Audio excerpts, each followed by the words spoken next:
A feature built into most of the applications in Microsoft Office is something called the mini toolbar, which is a secondary toolbar that will appear if you highlight a piece of text or perform a right click to display a quick menu. While this initially might seem to be a useful function, as the mini toolbar is simply repeating what's already been displayed in the ribbon, this is a feature that we prefer to switch off. To disable the mini toolbar in either Word or Excel, we need to have that specific application open. So using Excel as an example, if we select File and choose More, then Options, in the General Settings, we're going to disable the option Show Mini Toolbar on Selection.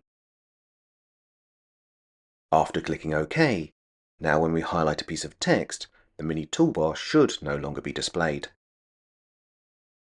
When preparing this video, we noticed that initially when we disabled the option Show Mini Toolbar on Selection, the mini toolbar would actually disable. However, repeatedly switching the option on and off has for some reason broken this setting. So the only way that we can actually disable the mini toolbar is by adding something to our Windows Registry, which might be something that you don't feel comfortable doing.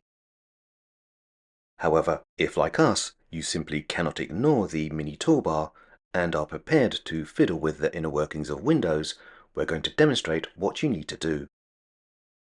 First, we need to close Excel, and using the Start button, open Search, and find something called Registry Editor. When the Registry Editor opens, we now need to drill down through the following folders: HKey, Current User, Software, Microsoft, Office. Then open the folder with the version number of Office that you're using, which in our case is 16. We then need to open Common and locate and open Toolbars. Within Toolbars, you will find folders for Word and Excel. So as we want to remove the mini toolbar from Excel, we're going to open the Excel folder. However, if you wish to remove the mini toolbar from Word, you will need to open the Word folder. Next, moving our cursor into the left panel, we need to right-click our mouse to display a quick menu, to which we now need to choose New and DWord 32-bit value. We now need to name the new DWord value Allow Menu Floaties, and make sure it has a value of 0, which signifies Don't Display.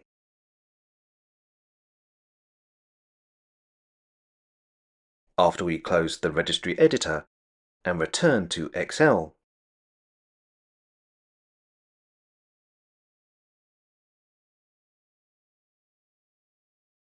when we reopen our workbook and highlight some text, we should find that the mini toolbar is no longer visible, which will be the case if we right-click on a cell or if we highlight a piece of text within a cell and then right-click. The only issue with this technique is that while we have removed the mini toolbar from Excel, if we want to do the same to other applications in Microsoft Office, we will need to return to the registry to manually add a DWord value called Allow Menu Floaties to the associated folder in the registry.